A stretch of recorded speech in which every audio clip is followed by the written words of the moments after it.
Everyone, Jinti লাইফষ্টাইলৰ অন্য এটি ভিডিঅ'লৈ আপোনালোকক স্বাগতম জনাইছোঁ। আজি আপোনালোকলৈ মই জিন্টিয়ে লৈ আহিছোঁ কচু লতিৰ এটা সুন্দৰ আৰু টেষ্টি ৰেচিপি। ইয়াৰ বাবে মই কচু লতিখিনি ভালদৰে চুচখিনি প্ৰথমতে চুৰিৰে এৰুৱাই লৈছোঁ। এতিয়া পানীত ভালদৰে ধুই চাফা কৰি লওঁ। সঁচাই জানেনে, ঘৰুৱা পাচলি শাক পাচলিবিলাক খাই খুবেই টেষ্টি হয়। বজাৰৰ পৰা কিনি অনাতকৈ এনেদৰে ঘৰৰ পাচলিবোৰ খাবলৈ খুবেই সোৱাদ লগা হয়, নহয়নে? এতিয়া কচু লতিখিনি মই প্ৰথমতে এনেদৰে ভালদৰে ধুই কাটি ল'ম। আপোনালোকে চাই থাকিব ভিডিঅ'টো স্কিপ নকৰাকৈ, আৰু লাইক আৰু কমেণ্ট কৰিবলৈ নাপাহৰিব। এতিয়া মই আলুটো এনেদৰে কাটি ল'ম, বিলাহীটো এনেদৰে কাটি ল'ম।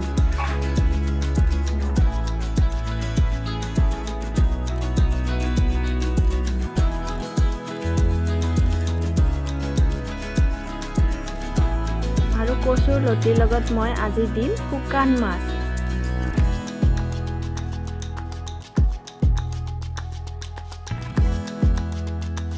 আপোনালোকেও এবাৰ এনেদৰে খাই চাবচোন। শুকান মাছৰ লগত কচুৰ লতি খুবেই সোৱাদ লগা হয়।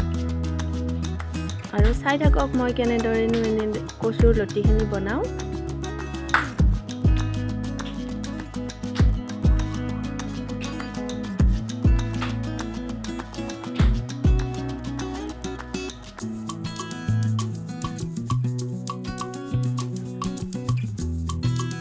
এতিয়া এইখিনি মই ভালদৰে কাটি ল'লোঁ সৰু সৰুকৈ।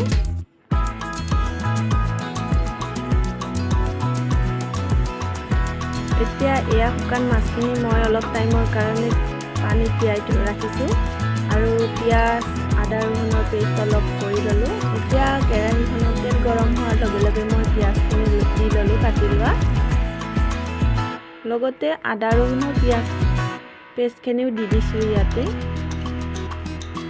এইখিনি ৰংচঙুৱা হোৱাৰ লগত ইয়াত দিছোঁ মই হালধি গুড়ি, লগতে পৰিমাণ অনুসৰি নিমখ। এতিয়া এইখিনি লাৰি দিলোঁ। এতিয়া ইয়াতে দি দিম কাটি ৰখা বিলাহীখিনি। এইখিনি অলপ ৰংচঙুৱা হোৱাৰ পিছত ইয়াতে দি দিছোঁ মই অকণমান জিৰা গুড়ি।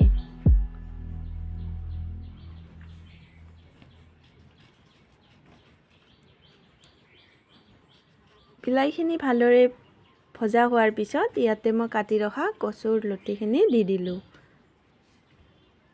লগতে আলুখিনিও দি দিলোঁ।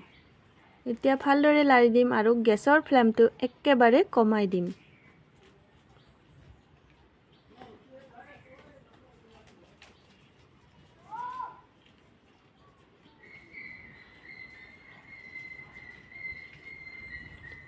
এতিয়া এইখিনি ঢাকনিখন গুচাই চালোঁ মই, অলপমান সিজিছে। এইখিনি আকৌ লাৰি দিছোঁ। এতিয়া ইয়াতে মাছখিনি মই দি দিছোঁ। যিসকলে শুকান মাছ খাবলৈ বেয়া পায়, ভাজি লোৱা মাছো দিব পাৰে, তেতিয়াও খাবলৈ খুবেই টেষ্টি হয়। এতিয়া এইখিনি মই ভালদৰে লাৰি দিলোঁ। এতিয়া মই এইখিনি আকৌ ঢাকনি মাৰি থৈ দিছিলোঁ, আৰু 10 মিনিটমানৰ পিছত ইয়াতে মই অলপ নেমু চেপি দিছোঁ। টেঙা অলপ দি দিলে ইয়াৰ ধৰা চান্স নাথাকে গলত, সেইকাৰণে টেঙা দি দিছোঁ। এইখিনি প্ৰায় হৈ গ'ল। ভিডিঅ'টো চোৱাৰ বাবে ধন্যবাদ।